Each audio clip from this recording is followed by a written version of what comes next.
land of Kalibuli, that house of bird feathers. So fascinated was he by this story. Went down to Hawai'i Island. When they landed on the beach at Kalapana, sent messengers out into the land to find this place, Kalibuli, to find this woman La'i Kawai and ask her if she would come down from the mountain. Well, the messenger came back after a time and said, well, she says perhaps she will come.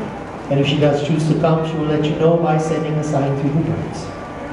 For late at night, if you should hear the chirping of the elepayu bird, let that be the signal she is showing to you.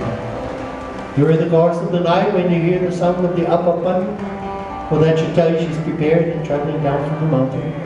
And when the day is dawning and you hear the sound of the Pilina, then come out, and she will be with you. Well, all of these things come to pass during the course of the night. And in great anticipation, when he hears that bird and rushes outside, what he finds is mist covering the land. And as the mist parts very suddenly, there indeed is the very beautiful La'i Kawai, reclining on the backs of and being carried by the birds. It's a great and fantastic sight, of course, but the mist closes in, she disappears into it, and he is left with the realization that all the time spent on this great desire has mounted to only a few brief seconds. Kawai Kapu says the moral of the story is that oftentimes in life we have that tendency to look far away at those things that we think will hold great promise. But by looking far away, one could very easily overlook what is right next to it. And in all matters of the heart, if we hope to be able to find that Pilina, that close and lasting love, we certainly have to find within ourselves to keep.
The hopes that we're always able to recognize the relationship that is special to us.